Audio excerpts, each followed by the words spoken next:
13 em diante. Mateus 14, verso 13, diz assim: Jesus, ouvindo isto, retirou-se dali num barco para um lugar deserto, à parte. E sabendo o povo, o seguiu a pé desde as cidades. Saindo Jesus, viu uma grande multidão, e possuído de grande compaixão para com ela, curou os seus enfermos. Chegada a tarde, os discípulos aproximaram-se dele e disseram: o lugar é deserto e a hora já é avançada. Despede essa multidão para que eles possam ir pelas aldeias e comprem comida para si. Jesus, porém, lhe disse: não é preciso que se retirem, dai-lhe vós de comer. Então eles disseram: Senhor, não temos aqui senão somente 5 pães e 2 peixes. E disse-lhe eles: tragam-me aqui. Tendo mandado que a multidão se assentasse sobre a relva, tomou os 5 pães e os 2 peixes, e erguendo os olhos ao céu, os abençoou.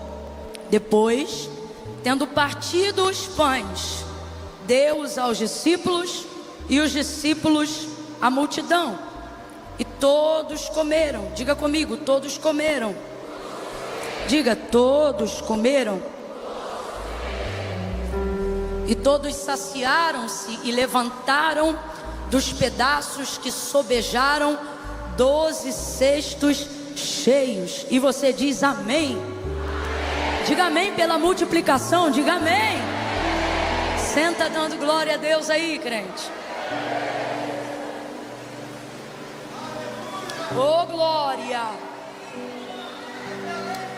Ainda bem, ainda bem. Oh, glória a Deus. Glória a Deus. Nessa tarde eu estava meditando sobre esse texto, e eu pedi tanto de Deus, sabe, que nessa noite o Senhor trouxesse resposta ao nosso coração de maneira clara e objetiva. E aí o Espírito Santo me conduziu a esse capítulo que a gente acabou de fazer menção, esses versículos que a gente leu. João Batista tinha sido decapitado, sua cabeça havia sido colocada numa bandeja, e isso foi trágico, foi trágico. Jesus, quando soube dessa notícia, os discípulos de João Batista tinham acabado de sepultar o seu corpo. E aí foram, depois desse sepultamento, contar para Jesus o que tinha acontecido. Afinal, ele é aquele que preparou o caminho do Senhor, ele é o predito pela boca do profeta Isaías, sem contar que ele era primo de Jesus. E Jesus ficou afetado emocionalmente na sua condição de ser humano, ao saber da morte não só do seu primo, mas também do seu amigo. Porque quando Jesus dá testemunho de João Batista, ele mesmo diz que ele era um amigo e era também o amigo do noivo, né? E Jesus fica triste, abalado emocionalmente na sua humanidade pela perda de João Batista, ainda que tenha sido cumprido o propósito que a vida dele carregava. E aí ele vai decidir se retirar e ir para um lugar para ficar sozinho. Ele quer tirar um tempo de solitude. Não é solidão, é solitude. Solitude é saudável e muitas vezes necessária para a organização da ideia, para a reposição ou recolocação, reacomodação dos sentimentos dentro da gente depois de um trauma, de uma dor. Então é exatamente isso que Jesus vai fazer. E como é que Jesus fazia isso? Jesus fazia isso em oração, mas ele orava à parte. Ele buscava estar sozinho em algum lugar nesses momentos. E foi então o que ele foi fazer. Entrou no barco, os discípulos foram com ele, mas ele desejava chegar ali naquela região desértica e subir ao monte para orar. Jesus queria ficar sozinho. Vamos lá, só para eu ter certeza que você está me ouvindo bem. Jesus queria ficar? Isso, sozinho, porque ele estava triste com a morte de João Batista, falando a grosso modo, né? Porque a morte de João Batista anunciava a proximidade de muitas coisas que estavam para acontecer na vida dele.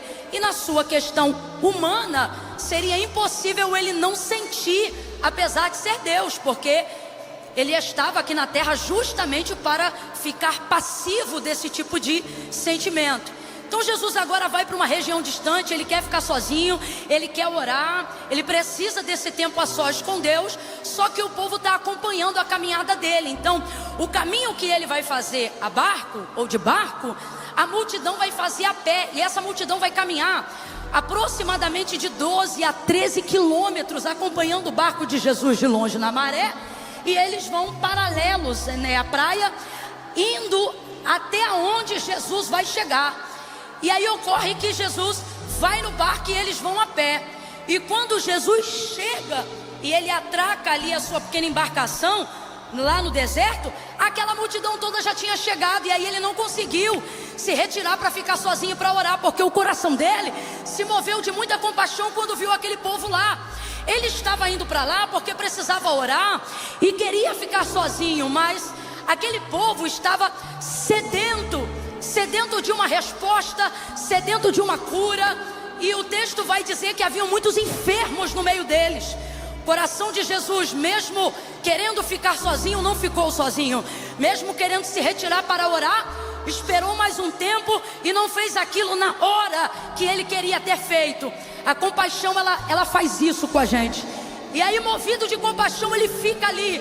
E mesmo não tendo força, como é que eu vou dizer assim, toda a estabilidade emocional da qual ele pensava que deveria ter para aquele momento, ele vai fazer aquilo que o ministério dele se propõe a fazer. E ele vai curar todos os enfermos naquela tarde.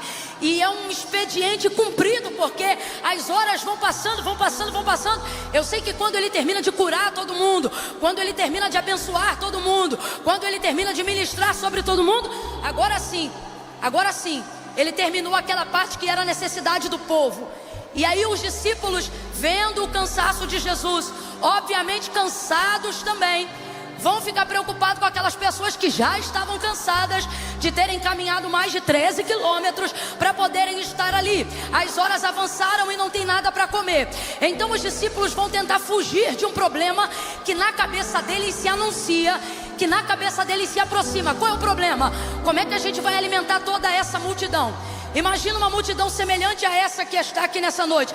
Era um número parecido com esse daqui para mais, sem contar mulheres e crianças. Então imagina 12 homens mais um se sentindo responsáveis pela alimentação de uma multidão como essa, sem ter uma cozinha, sem ter uma despensa, sem ter saca de nenhum cereal disponível para todo mundo comer.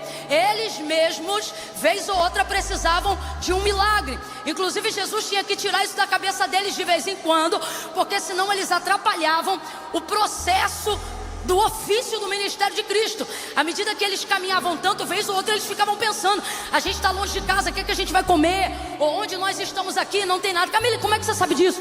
Porque foi o próprio Jesus que disse a seus discípulos: eu não quero vocês ansiosos com o que vão comer, nem com o que vão beber, nem com o que vão vestir. Jesus não vai falar isso aleatoriamente, não. Jesus traz essa palavra num momento de peregrinação do exercício ministerial. Por quê? Porque essa era uma preocupação latente e contínua daqueles homens que haviam largado seus empregos, daqueles homens que haviam se ausentado temporariamente de onde estavam suas famílias para servir o ministério do Messias. Então aquilo de vez em quando tomava a mente deles. Jesus já havia ensinado eles, mas vez ou outra aquilo vinha. Então se eles já tinham essa preocupação com eles, imagina agora se sentindo sobre a responsabilidade de uma multidão equivalente a essa multidão que está aqui nesse culto nessa noite. O desespero começa a tomar conta. Aí eles vão até onde Jesus está e dizem assim: Senhor, já está muito tarde, a hora já avançou, começa a liberar o povo e manda todo mundo embora. Eu estou falando a grosso modo que é para todo mundo entender. Manda todo mundo embora. Os discípulos começam a falar para Jesus que é para dar tempo, por causa da hora, desse povo encontrar alguma estalagem, alguma mercearia, alguma porta de algum comércio aberto, para que eles possam comprar comida para si e se alimentar. Como quem diz assim: ó, o Senhor já fez até aqui, Agora se desvencilha dessa responsabilidade, porque é muita responsabilidade, vai dar problema. Sabe assim, quando você sente que o problema está anunciando que está chegando? É mais ou menos isso que os discípulos estão sentindo. Eles estão sentindo, vai dar problema, vai dar problema, vai dar problema. E aí Jesus vai surpreender todo mundo. Jesus vai dizer assim: olha, mas não tem necessidade de mandar ninguém embora, não. Senhor, mas sabe? Não tem necessidade de mandar ninguém embora, não. E aí eu estava no quarto do hotel e o Espírito Santo ministrou o meu coração. Ele disse assim: diga ao meu povo nessa noite que Jesus está disposto a resolver, a encarar os problemas. Gente, está tão ligada a nossa personalidade de sobrevivência, fugir dos problemas, que esquecemos que são os problemas os responsáveis, ou a maneira como nós solucionamos os problemas que aparecem, que se tornam responsáveis pelas pessoas que nós nos tornamos. A verdade é que ninguém respeita quem nunca venceu nada. A verdade é que ninguém admira ou se inspira quem nunca encarou nada, quem nunca enfrentou nada. E o mundo está querendo trazer para a gente uma mensagem de conformidade e fuga. Não mude nada, não transforme nada, não encare nada, não entre em conversa nenhuma, não entre em embate nenhum, não discorde, não opine, não se apresente, não se importe, não tente resolver, porque vai dar problema. Se você se meter, vai dar problema. Se você tentar resolver, vai dar problema. Se você falar o que pensa, vai dar problema. Agora eu quero que tu tenha a fé que eu vi em Jesus. Olhe para o teu irmão e diga assim: e daí? E daí o que, Camila? E daí que ninguém quer problema. Só que Jesus nos trouxe hoje aqui para dizer para nós: ei, eu estou disposto a encarar. Eu vou encarar o que você chama de problema. Eu vou encarar o que você chama de dificuldade.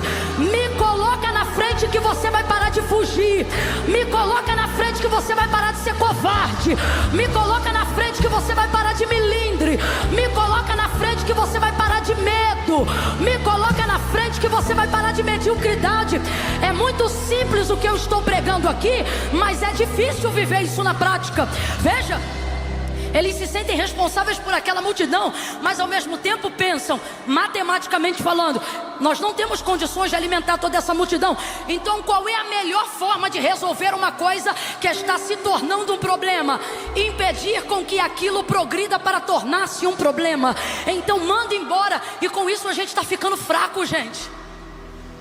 Fraco, sem ideia, sem criatividade, sem dínamos, sem potência, sem cadência, sem ritmo. Eu vou falar rasgado que é para todo mundo entender. Irmãos, a geração do avivamento não pode ser reduzida a uma cambada de frouxo que tem medo do que vão dizer, do que vão pensar, e tem medo e começa a fugir de todas as demandas para não ter que se responsabilizar com nenhuma delas.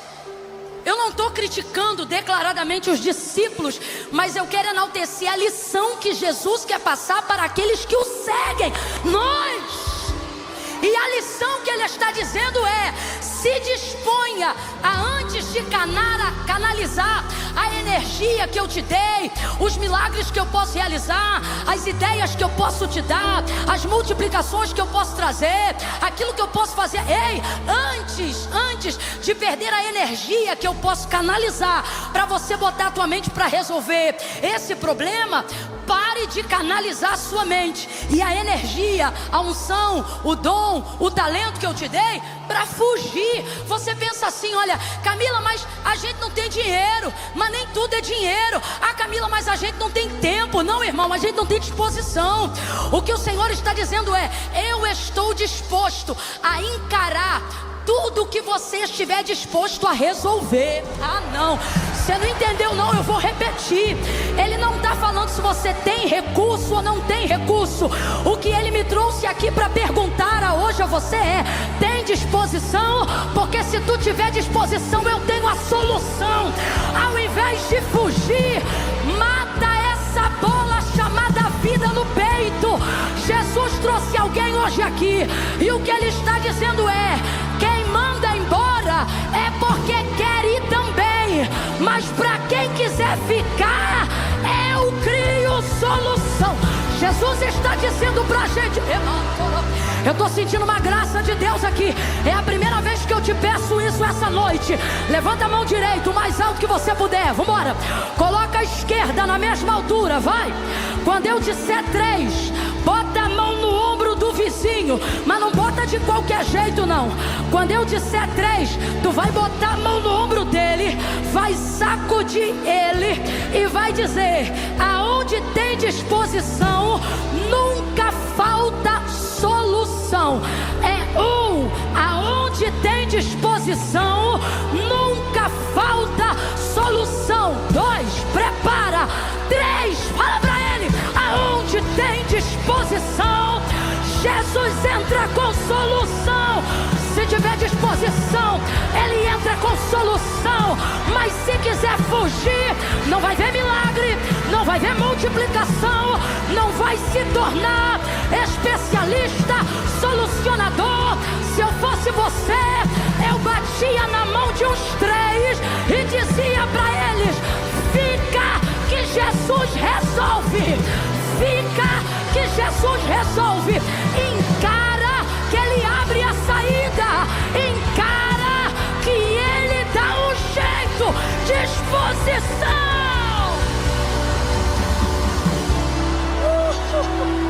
Aleluia!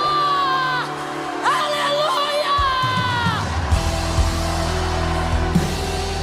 O divórcio é mais fácil, mas se você ficar, Jesus encara a crise conjugal. Desviar da igreja é mais fácil por causa do álcool, mas se você disser: Jesus, eu vou resolver o problema no vício com álcool, Jesus desce hoje na tua frente e diz: então manda todo mundo assentar, porque eu vou encarar. Eu vou encarar.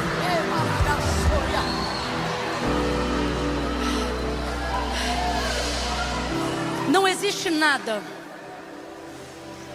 que, havendo em você disposição para resolver, Jesus não demonstre a disposição dele em resolver. Jesus não está procurando quem tem, Ele sempre procurou quem quer. Sempre. Marcos 16, 24. Se alguém quiser vir após mim. Ele nunca perguntou quem podia. Ele nunca perguntou quem tinha condições. Se alguém quiser vir após mim, tome a sua cruz, negue-se a si mesmo e siga-me. Porque aquele que perder para me seguir, já ganhou. Mas aquele que quiser me seguir para ganhar, já perdeu. Então veja, aqui ele trata sobre disposição. Ele sabe que a gente não tem o recurso para resolver tudo. Então ele não pergunta o que você tem, ele pergunta o que você quer.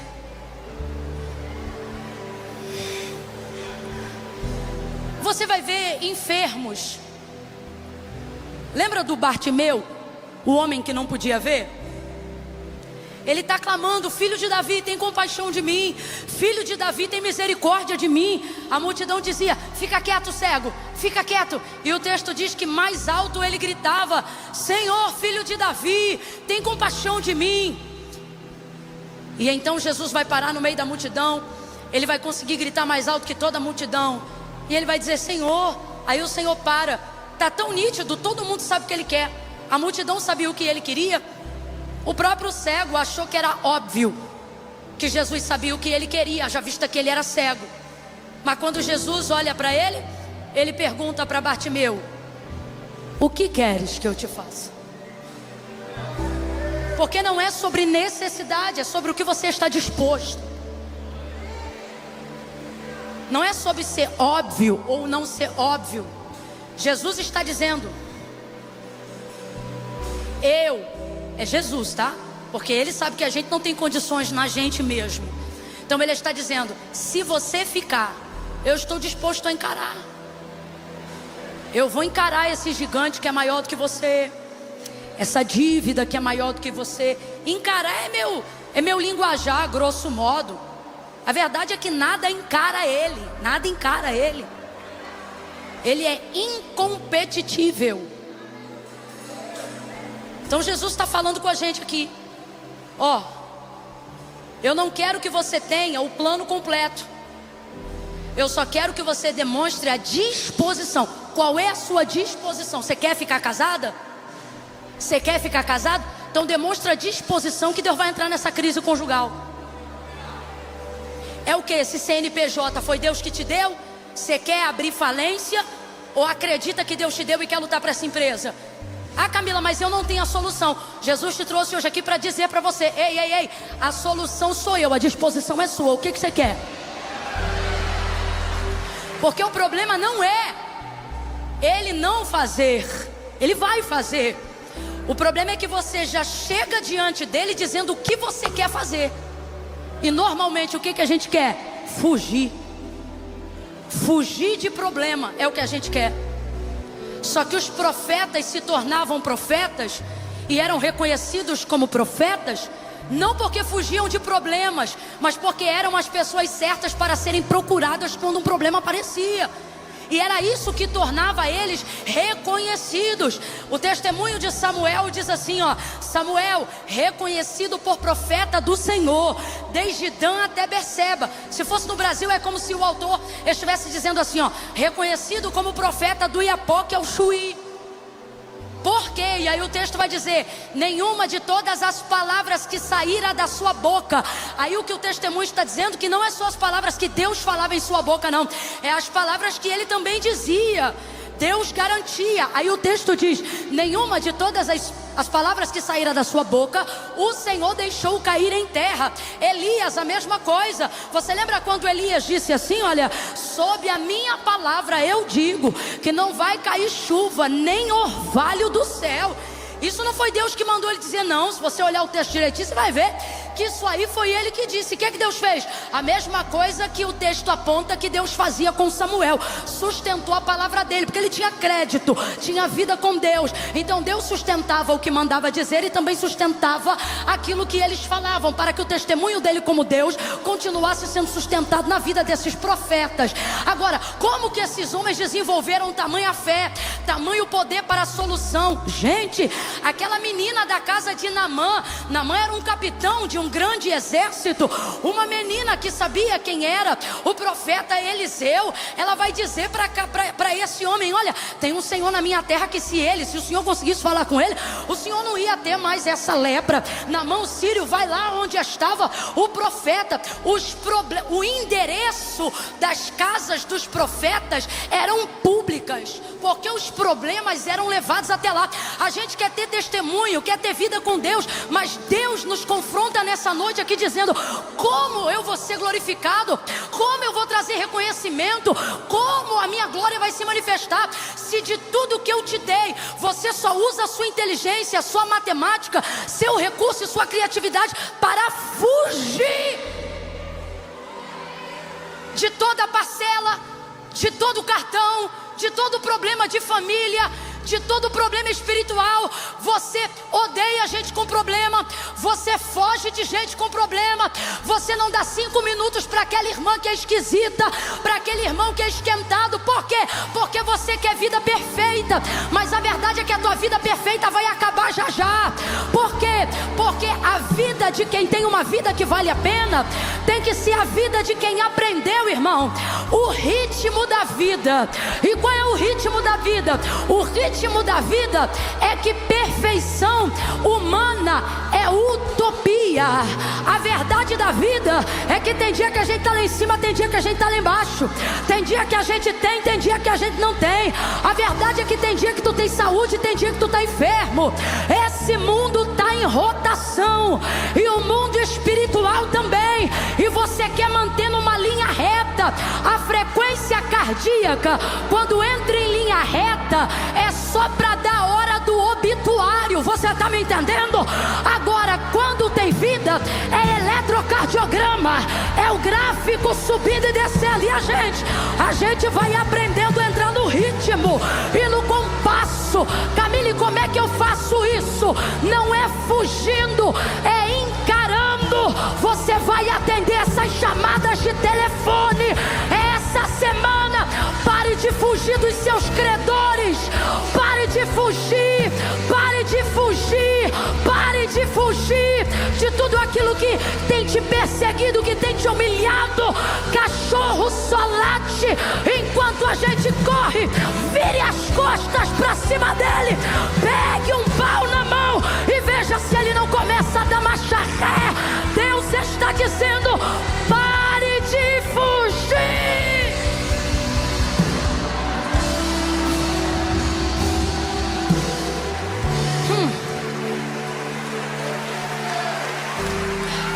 Ninguém vai embora. Essa hora me lembrou a cena de um filme que eu não vou dar ibope porque não combina. Ninguém vai subir. Rapaz, ninguém vai embora. Ninguém vai sair. Eles querendo fugir. Ninguém vai. Ninguém vai. Vou falar diretamente com alguém que entrou aqui numa crise dizendo assim: Senhor, o menino está me dando muito trabalho, mas eu vou fazer as malas dele e vou mandar ele para morar lá com a minha mãe. Vou falar do jeitinho que eu recebi aqui do Senhor, tá? Vai mandar ele para casa de ninguém. Ele é teu filho. Vai ficar na tua casa. Tu vai encarar essa educação e vai ver Deus agir no expediente do turno que você não pode cobrir enquanto você cuida dele como mãe solo. Senão você nunca vai ter o potencial que hoje você vê na sua mãe. E nunca será o potencial que as outras pessoas precisam ver em você. Então, Jesus diz: olha, vou ficar. Todo mundo vai ficar. E vocês vão ficar. Então eu quero que você aprenda essa lição e eu só dou mais duas. Jesus está disposto a encarar a demanda da qual nós queremos fugir. Então, se Ele vai encarar, eu vou ficar. Posso ouvir um amém? Essa não pode ser só a minha verdade, tem que ser a sua também. Tenta dizer comigo assim: se Jesus encara, eu fico. Isso. Ele disse: manda, ninguém vai embora não, vai ficar todo mundo aí. São nesses problemas e nessas crises que a glória de Deus é manifestada. Sabe essa palavra que eu acabei de reproduzir, que era a palavra que o Elias disse: sobre a minha palavra não vai cair nem orvalho, nem chuva sobre a terra. Rapaz, aquilo trouxe uma fome, foi um desastre. Aquilo ali foi problema. Eita, mas deu muito problema.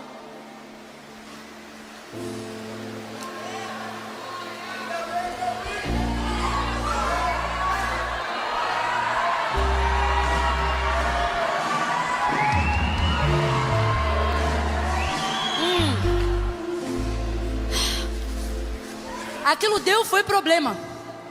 Veio fome. Quem tinha culpa pagou, quem não tinha culpa pagou também. Só que a impressão que você tem é que Elias está vivendo uma crise emocional, mas não está vivendo o problema do qual ele gerou. Por quê? Porque a verdade é que ele tem uma comunhão e uma intimidade com Deus que aqueles que estão debaixo da sentença a qual ele liberou não têm. Então tem mãe com fome, tem filho com fome, mas ele não. Ele está sendo alimentado pelo anjo, está sendo alimentado pelo corvo. Aí parece que Deus vai dar um choque de realidade nele. E diz assim: olha, Elias, levanta, volta, e eu vou te mandar ir na casa de uma viúva. E essa viúva, a viúva de Sarepta, ela vai te sustentar. Só que quando Elias chega lá, a viúva que Deus levantou para sustentar ele só tinha um pouco de farinha e a perspectiva de vida dela era curta, por causa de toda aquela fome que agora é consequência da chuva do céu que ele lacrou.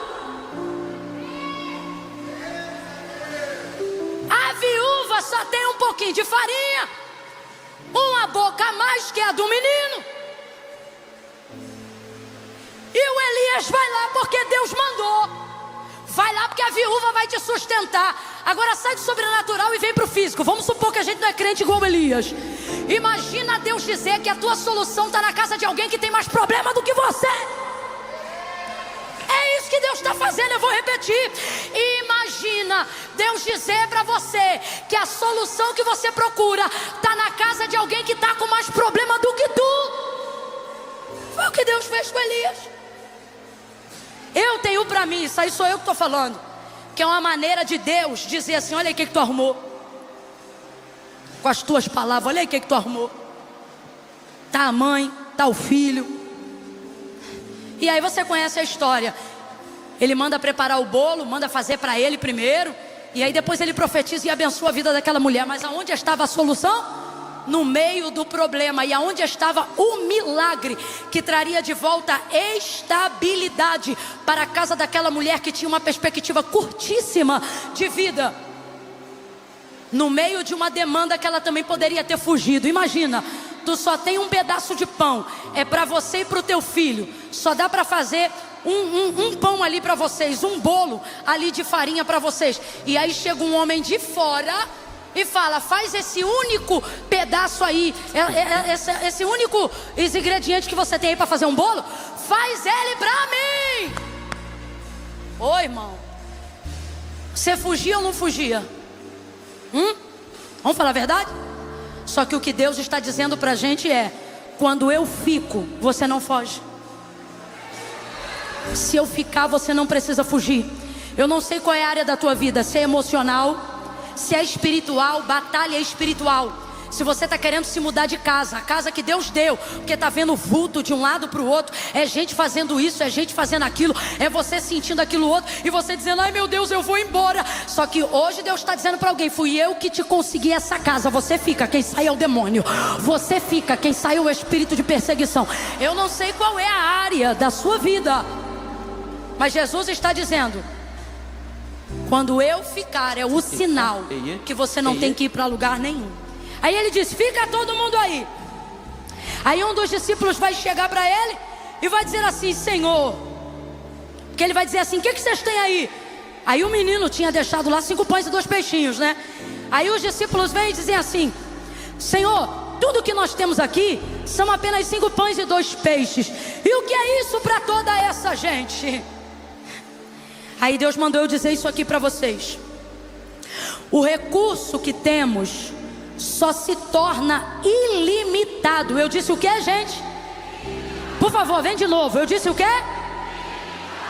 O recurso que nós temos só se torna ilimitado nas mãos dele. Na nossa mão dá para nós, na mão dele vai dar para todo mundo. Então você tem que parar de fugir de quem te dá demanda, porque muitos milagres só estão sendo possíveis na sua vida porque você não anda na sombra, mas anda acompanhado de gente que motiva Deus a fazer coisas através de você. Deu para entender o que Deus está falando aqui? Que é isto para toda essa multidão? Então eles oferecem, mas ao mesmo tempo se constrangem daquilo que estão oferecendo, porque no fundo não querem que seja utilizado, e também não acreditam que aquilo possa ser o suficiente para aquela multidão de mais de 5.000 pessoas reunidas ali. Aí Jesus diz assim: traga-me aqui. O que ele está dizendo? Bota aqui na minha mão. Aí pega os 5 pães, os 2 peixes. Eu não sou de ficar correndo atrás de número na Bíblia, mas tem número que é muito emblemático. São 5 pães e 2 peixes. Isso totaliza 7 itens. E eu não preciso forçar, não precisa ser teólogo. Todo mundo aqui sabe que 7 aponta para para aquilo que é suficiência, para aquilo que chamamos de perfeito. Então, veja, você pensa assim: eu não tenho como resolver, eu não tenho como ajudar, eu não tenho como pagar, eu não tenho como curar. E o Senhor está dizendo: bota na minha mão o que você tem. Por quê? Porque é o suficiente para eu fazer o que eu vou fazer. 7 aqui é perfeição. Você pensa que todo recurso que você tem é pouco. Você pensa que toda inteligência que você tem para resolver isso é pouca. Você pensa que todo o dinheiro que você tem para resolver isso é pouco. Você pensa que a eloquência que você tem é pouca, que os amigos que precisaria ter para fazer são poucos. Mas Deus te trouxe hoje aqui para dizer: só é pouco na sua mão, na minha mão é o suficiente. Então, o que eu tenho que fazer, Camila? Essa é a parte mais difícil. A parte mais difícil não é ver Jesus trabalhar. A parte mais difícil é dar a Ele autonomia para mexer no que estava seguro na minha mão. Essa é a parte difícil. É pegar aquilo que na minha mão é seguro e ver eu transferir aquilo para a mão de Jesus. Por quê? Porque na minha mão todo recurso é administrado por mim. Minhas palavras são administradas por mim. Minhas amizades são administradas por mim. Na minha mão o culto é administrado por mim. Imagine esse jovem que está trocando o teclado aqui. Na mão dele o teclado está sob o domínio dele, porque ele é tecladista. Vai ver, ele até arranha um pouco de guitarra ou um pouco de bateria, mas eu tenho para mim que o instrumento que ele usa para trabalho é o teclado, não é isso? Você usa o teclado. Então, se de repente eu chegar para ele e falar assim: ó, você vai agora tocar bateria, ele não vai tocar com a mesma desenvoltura que ele toca teclado. Ele vai ficar um tanto quanto travado. A mesma coisa é se eu pegar o baterista ali agora e falar: o baterista, faz o seguinte, troca com ele aqui, e agora você toca teclado e ele toca bateria. Não é um instrumento de ofício deles. Eu não tenho dúvida, ainda mais se eles forem da Assembleia de Deus. Toca teclado, toca bateria, toca guitarra, toca baixo, toca pandeiro, toca tudo, porque crente que aprende é assim, toca um pouco de tudo, mas não é o ofício dele. Ele vai ficar melhor no teclado, ele vai ficar melhor. Ei, é a mesma coisa quando você tem um recurso. O difícil não é ver Deus trabalhar no recurso. O difícil é pegar o recurso que está na minha mão e botar na mão de Deus. Por quê? Porque na minha mão eu uso o recurso como eu acho que é melhor ele ser usado. E na mão de Deus? Na mão de Deus ele usa como quer. E se tem uma coisa que dá agonia, é ver na mão de outra pessoa algo que eu estou acostumado a só ver na minha. Aí você olha para a cena e pensa: o problema é grande demais, eu vou fugir. Só que Jesus está hoje aqui dizendo: não precisa fugir. Eu não só vou trazer estabilidade, como vou trazer multiplicação, como vou fazer sobejar. Vou te dar uma experiência de milagre, e nunca mais você vai ter medo de gente. Nunca mais você vai ter medo de fome. Nunca mais você vai ter medo de multidão. Nunca mais você vai ter medo de problema. E aí, Camila, o que é que eu tenho que fazer? Transfere o recurso.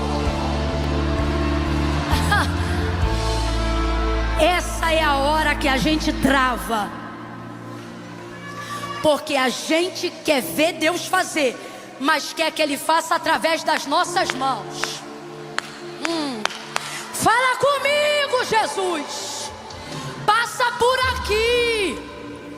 Chega lá onde eu quero, mas chega através das minhas pernas. Chega lá onde eu quero, mas chega usando a minha mão. É complicado, porque quando Ele quer glorificar o nome dEle, uma das primeiras coisas que Ele faz é tirar da tua mão o controle. Mas a gente quer milagre, mas não quer perder o controle. A gente quer milagre, mas não quer dar para Deus autonomia. Ó Espírito Santo, até aqui tu age, daqui para cá é a minha boca mesmo que fala. Ó Espírito Santo, aqui tu age, daqui para cá é meu jeito de fazer. Isso aqui deixa comigo, isso aqui deixa que eu resolvo. Só que Jesus está dizendo: filho, você não vai botar o peixe na minha mão e ficar com pão, não. E eu também não vou aceitar pegar o pão e você ficar com peixe. Aqui não adianta confiar parcialmente. Confiança parcial é desconfiança integral. Se é para confiar,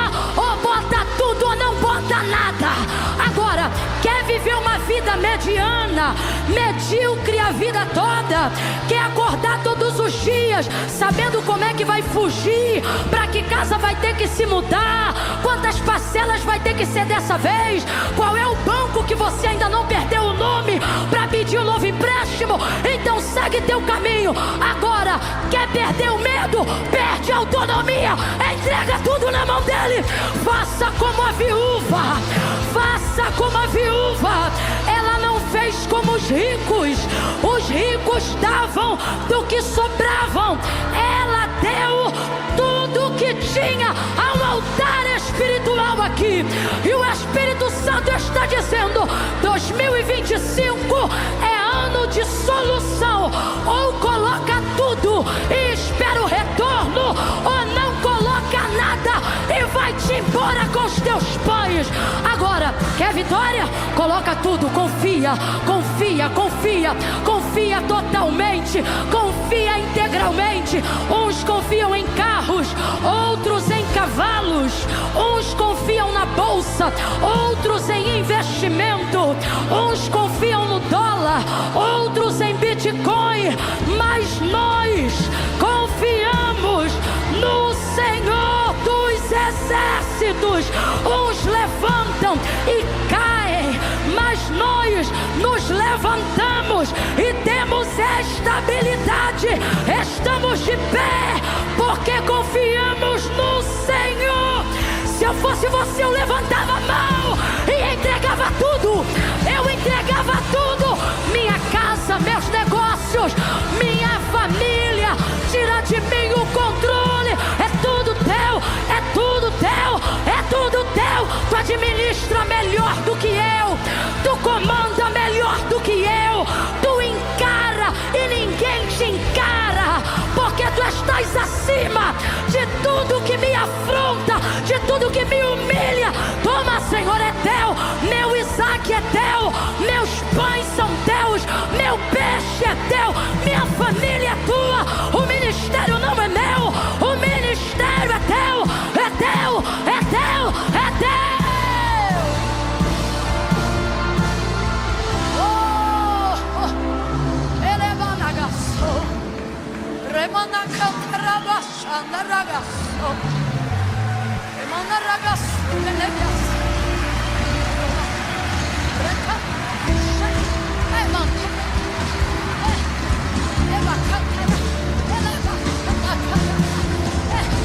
Camila tá fazendo o quê?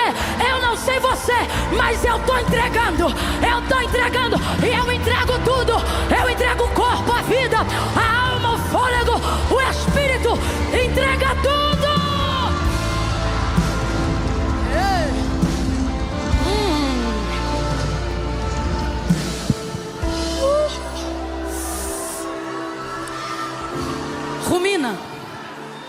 Rumina comigo e veja se as áreas que não prosperam como deveria não são justamente as áreas das quais você pede bênção, mas não entrega o controle.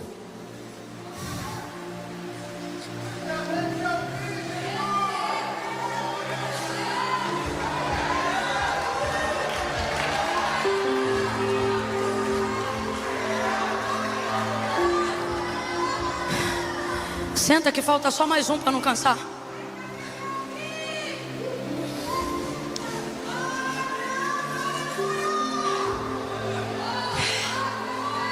Se ele fica, eu encaro. Ou melhor, se ele encara, eu fico. O problema não é ver ele fazer, o problema é da autonomia dele em cima do recurso que foi dado a mim. Então, ok, eu vou entregar. Ok, Camila. Ok, eu vou entregar. Eu vou entregar. Porque quando nós disponibilizamos para Jesus o que temos, nós não revelamos só a nossa necessidade, mas revelamos também o nosso coração, né? Aí Jesus pega os 5 pães, os 2 peixes, e ele vai fazer uma coisa que raramente ou quase nunca fazemos. Para mim é uma grande lição desse texto. Jesus pega os 5 pães e os 2 peixes, E Ele vai dar graças. E você nunca vai ver Jesus dando graça pós-milagre. Jesus só dava graça pelo que Ele tinha antes. Jesus não dá. Esse negócio de culto e ações de graça, quem inventou foi a gente. Jesus nunca esperou receber para fazer.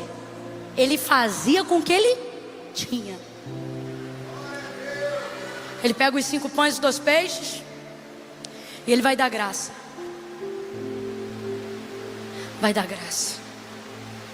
Pela multiplicação, pelos 5 pães e os 2 peixes. A gente tem que aprender isso, gente. A gente tem que aprender isso.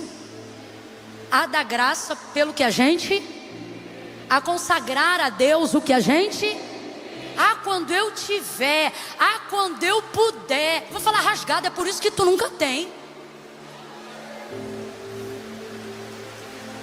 Quando você quer muito dar, você não espera ter para fazer. Você dá com o que você tem, faz com o que você pode. Aí ele pega os 5 pães, os 2 peixes, e na mão dele, aquele recurso é um anúncio de estabilidade. O que isso significa?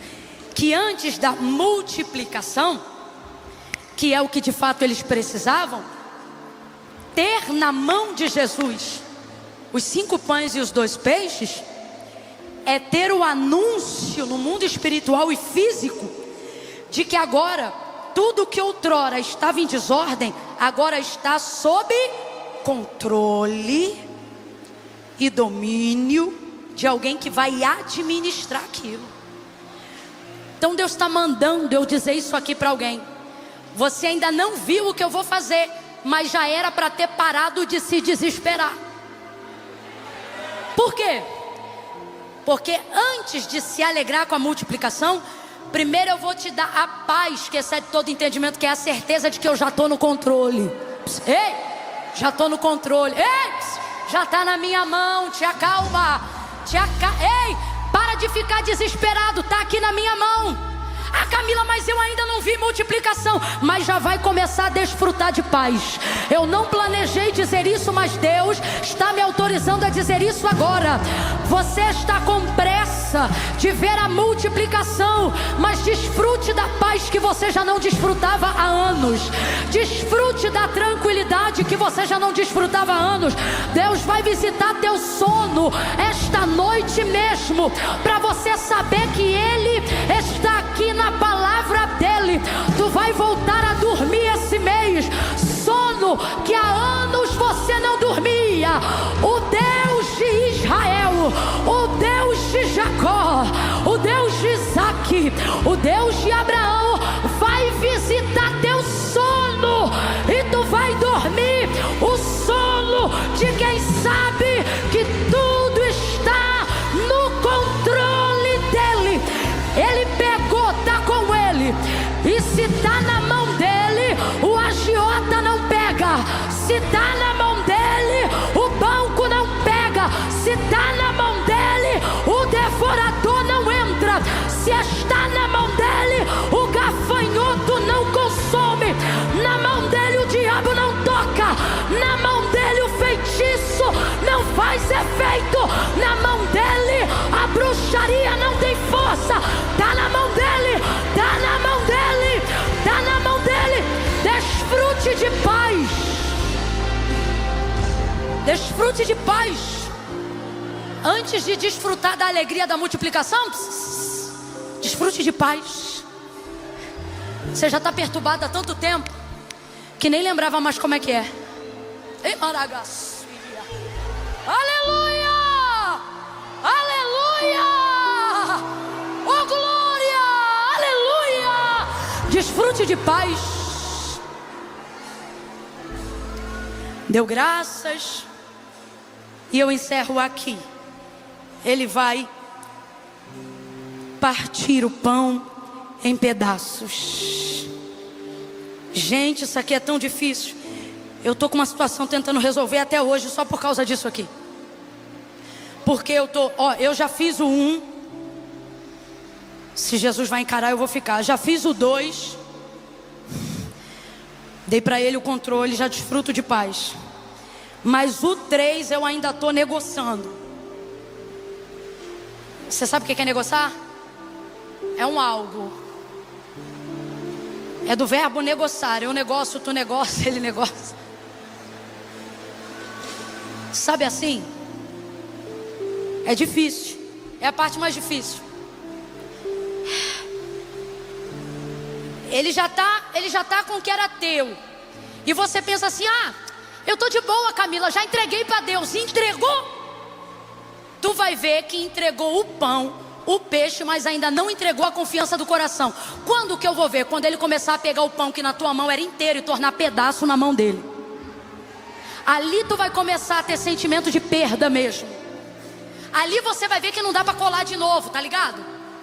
Ali você pensa assim: nem que eu quisesse roubar de volta, eu iria conseguir, porque já era. E essa é a palavra profética que eu vou terminar esse momento. Você vai olhar para quem está do teu lado agora e vai dizer assim, ó: já era. Não, você ficou sem graça, eu vou te dar mais uma chance. No 3 você vai olhar para ele e vai dizer: já era. Como assim já era? Sabe aquilo que você deu? Já perdeu a forma de se recuperar de volta. Porque mesmo que você pegue, já não está mais do jeito que você deixou. Ei! Não, eu vou falar de novo. Não está mais do jeito que você deixou. Eu vou falar de novo. Não está mais do... Bate um arrependimento, você pensa: vai que não acontece como eu queria. Vai que... ai meu Deus. Deus está me usando aqui para te dizer: eu fiz a coisa de um jeito que se tu tentar meter a mão agora, já não está mais do jeito que tu me deu. Virou pedaços. Virou pedaços. Pedaços. Eu quero que você imagine uma coisa que você gostava muito. Uma blusa que você gostava muito. E está na mão de uma pessoa. Só que agora essa pessoa começa a rasgar essa blusa. E cada pedaço do tecido vai se tornando várias blusas para outras pessoas. Vai dando uma angústia, sabe? Estava tão bonitinho, tão perfeitinho, e agora virou pedaços. No processo da multiplicação, você terá a sensação. Não é uma realidade, é apenas uma sensação. Então redobre a atenção. No processo da multiplicação, você terá a sensação de que Deus destruiu os únicos recursos que você tinha. Só que não é destruição. É um método que você não conhece de compartilhamento. Pegou o pão e partiu. E eu procurei na Bíblia pães que saciaram fome sem terem sido partido. Não existe. Porque o que torna o pão deglutível para ser consumido é o partir, ou seja, a proporção do pedaço é que torna ele comestível. Já tentou enfiar um pão francês inteiro na boca?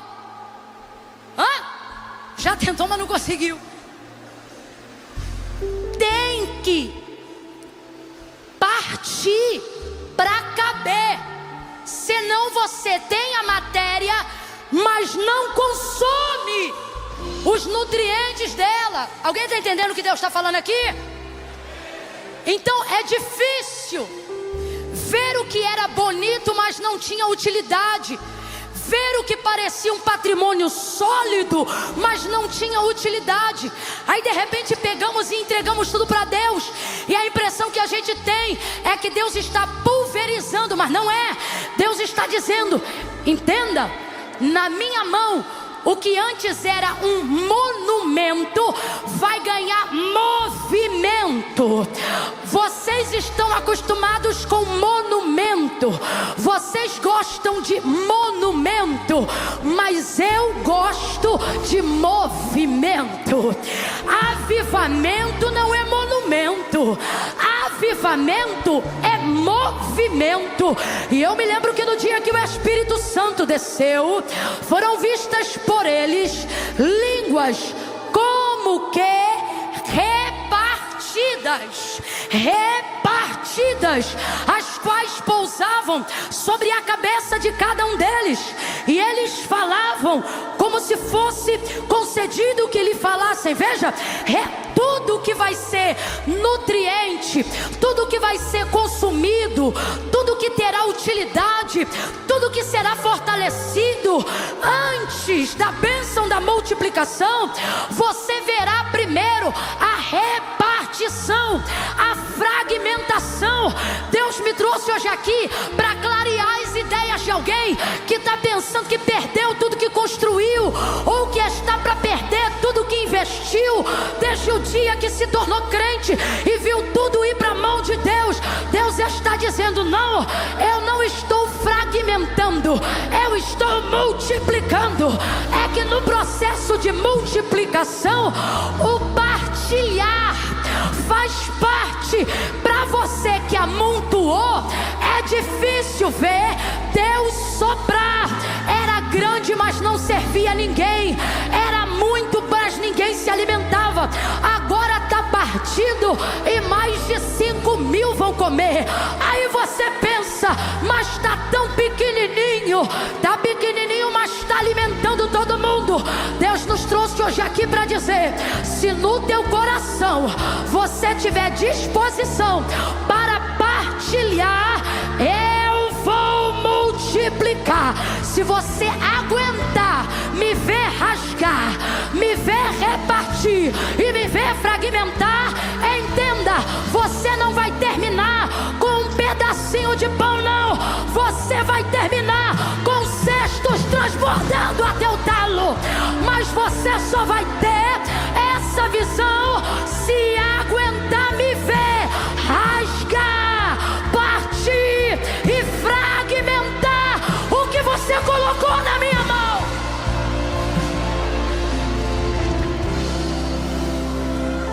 Tá apegado? Não consegue entregar? Ok, não é obrigado. Mas não verá multiplicação. Multiplicação é para quem aguenta ver Deus rasgar o pão. Lucas capítulo 22. Sabe não? O texto diz assim: é a última ceia de Jesus. E ele pega o pão depois da Páscoa e agora faz a ceia. E aí ele pega o pão e, tendo dado graças, o partiu e disse: comam, este é o meu corpo, que é entregue por vocês. Quem vai ser moído por nós? Jesus. Humilhado por nós? Jesus. Esbofeteado por nós? Jesus. A única maneira de consumirmos o corpo de Cristo hoje é porque ele foi amassado no Calvário, fragmentado na cruz. Está entendendo? Ele tornou possível que cada um aqui pudesse receber.